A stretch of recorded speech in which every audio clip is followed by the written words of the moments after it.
You'll never be anything without me. You're just extra baggage. If that line hit you hard, like, share, and subscribe for more true revenge stories. And tell me this. If your partner said you were nothing without them, what would you do? That's what my husband whispered to me in front of his entire family the night of his promotion dinner. Everyone laughed. Even his mother smirked as if I deserved that insult. I sat there, clutching my empty wine glass, blinking, fast to hide the tears. I had cooked for hours, dressed up just to be ignored, and now, publicly humiliated. My name is Savannah Pierce, and I was the woman no one took seriously. Not even my own husband. He used to say I was lucky he married me, that without him, I'd be some waitress working double shifts in a small-town diner. What he didn't know was, before I met him, I had dreams. I had ambition. But somehow, piece by piece, he made me let go of all of that. He didn't start out cruel. Not at first. It began with little jabs. Maybe fashion design isn't a real career. Do you really think people would buy what you create? Then came the gaslighting. You're being too sensitive. I was just joking. Until one day, I stopped speaking up at all. 3 years into our marriage, I had become a shadow in my own house. His family loved to flaunt their money and mock mine. I was always the outsider from a working-class background. The one who wore thrifted clothes and didn't know the right wine to order. But I stayed. Because deep down, I still thought maybe I could earn their approval. Or his love. But that dinner? That night? Something inside me cracked. I didn't argue. I didn't cry. I just got up quietly, walked to the guest bathroom, locked the door, and stared at myself in the mirror, and I said out loud, "If I stay, I'll lose every part of who I am." So the next morning, before he even woke up, I packed 2 bags and left. No note, no fight, just silence. The kind of silence that hurts, louder than words. He didn't call, not even once. But here's where things started to shift. Want to know what I did first after leaving him? Not crying, not texting friends. I walked into a public library and looked up one specific file I had hidden away in my email for years. A design. My original fashion pitch. One I had once drafted for a competition but never submitted. And what happened next? Well, let's just say it was the first domino that changed everything. I moved into a tiny basement studio with peeling walls and one flickering bulb in the kitchen. It was nothing like the penthouse I had just left, but for the first time in years, it was mine. My space, my rules. I lived on instant noodles and dollar store coffee for weeks. I sold my jewelry, every piece he ever gave me, to buy fabric. I stitched until my fingers bled. No exaggeration. I didn't have fancy machines, just a second-hand sewing kit and sheer willpower. During the day, I worked as a cashier. At night, I designed, sketching on napkins. Pinning fabric on a mannequin I made from broomsticks and pillows. The fashion contest I had bookmarked for years, it was reopening submissions. The deadline? 10 days. And here's where the universe gave me a test. On the 5th night, I got an email from him. "Hope you're surviving. If you change your mind, my door's open. But don't embarrass yourself trying to prove something." He didn't even bother to spell check. The smugness dripped off the screen. And you know what I did? I printed that email, taped it above my sewing table. Every time I wanted to quit, I read it. Out loud. Don't embarrass yourself. That line became my fuel. 10 days later, I submitted my design. No expectations. No hopes. Just proof to myself that I could finish what I started. 3 weeks passed. No response. I had started to forget about it, assuming the usual. Rich kids with fashion degrees would get the spotlight. Then came the call. A woman with a thick French accent said, "Miss Pierce, your collection is in our top 5. Can you fly to New York next week?" I dropped my coffee right there in the store aisle. My manager thought I was having a breakdown. But no, it was a breakthrough. Now here's where things got interesting. The panel? They weren't just fashion influencers. They were investors. Quiet ones. People who buy into designers and build brands from scratch. And guess who sat at the back of the room that day during the final showcase? A silent partner who just happened to own half the company where my ex-husband worked, the same company he had once told me I wasn't smart enough to understand. The partner walked up to me after the show and said 6 words that still echo in my ears. Your designs. I want all of them. Do you think I said yes?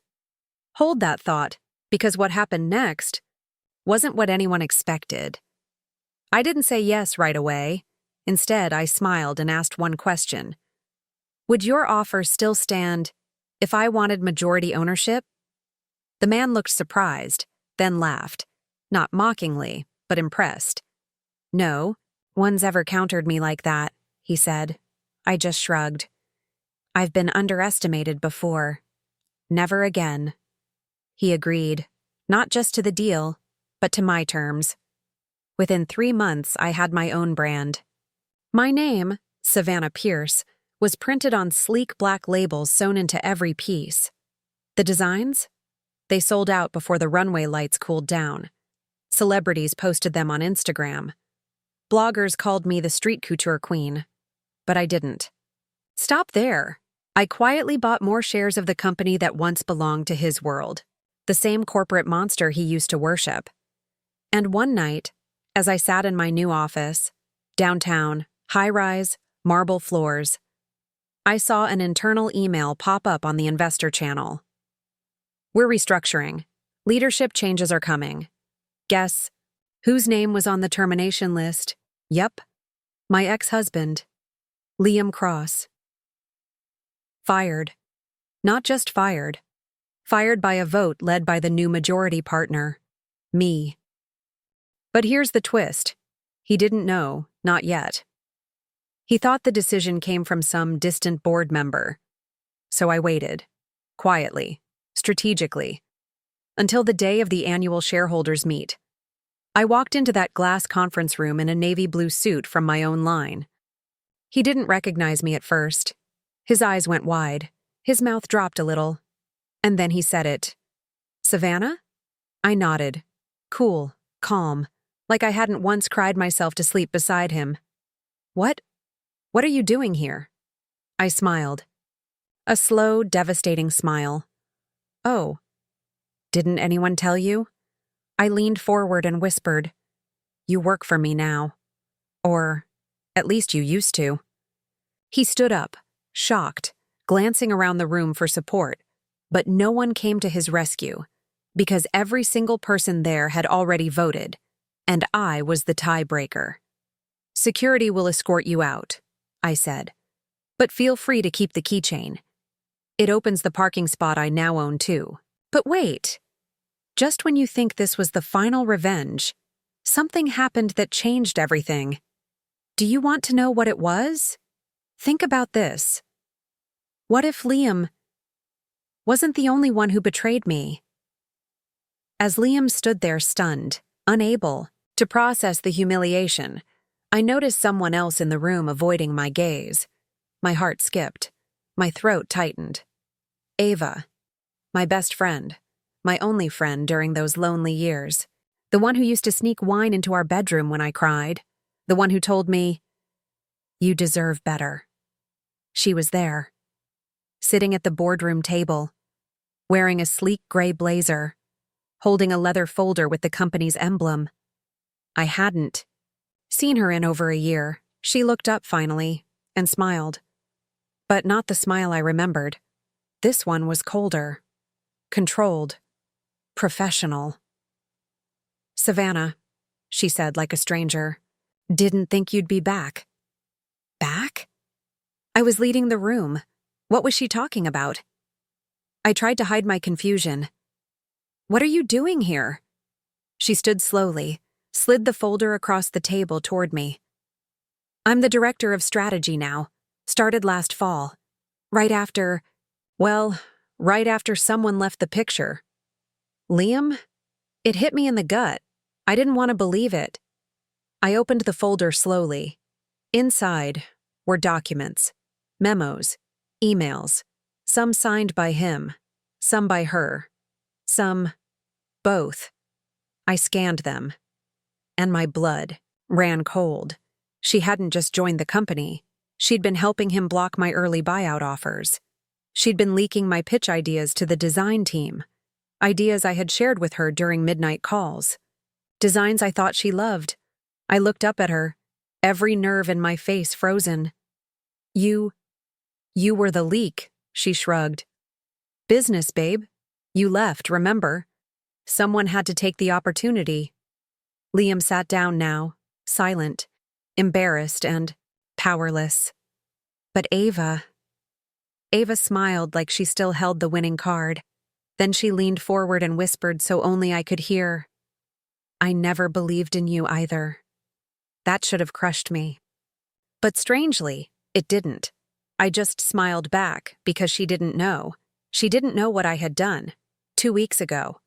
The real power move.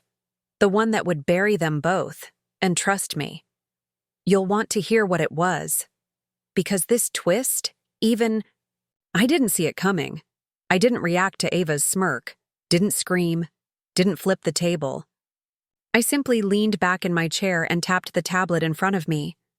A massive screen lit up behind me, displaying a new company logo, Sav Pierce Group, and a press release. Ava's eyes twitched. She hadn't seen this before. Liam just looked, completely lost. I stood up, calm and firm. 2 weeks ago, I bought out both your shares. I turned to the room. Effective today, Savannah Pierce is now the sole owner of Cross & Slate, rebranded under my name. Gasps filled the room. Ava laughed nervously. You can't do that. There's a process. I cut her off. I was the process. While you were busy stealing my ideas, I was negotiating with your investors. The same ones who realized I bring value, and you bring drama. I walked around the table slowly, pausing beside her. Oh, and Ava. Those emails you sent, using company resources to sabotage my line, already submitted to legal. You'll be hearing from HR if you haven't already. She stood, panic rising, trying to maintain composure. But we were friends. I looked her dead in the eye. No, I was a friend. You were just another lesson. Security entered quietly. Ava stepped back, her mask cracking. Liam didn't even look at her. They both left the room defeated, escorted by the same people who once worshipped them. I turned to the board, raised my chin. Meetings. Over. It's a new era now, and just like that, it was. Months later, my brand exploded globally.